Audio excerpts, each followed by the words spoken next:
बातमी पावसासंदर्भातली आहे, महत्त्वाची आहे।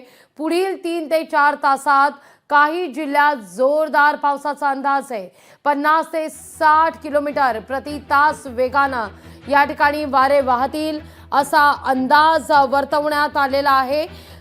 तर मुसळधार पावसाचा अंदाज वर्तवण्यात आल्यानं नागरिकांना गरज असेल तरच घराबाहेर पडा किंवा सतर्क रहा असं आवाहन करण्यात येत आहे।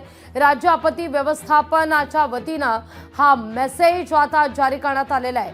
पुढील 3 ते 4 तासात या ठिकाणी काही जिल्ह्यात जोरदार पावसाची शक्यता वर्तवली जाते।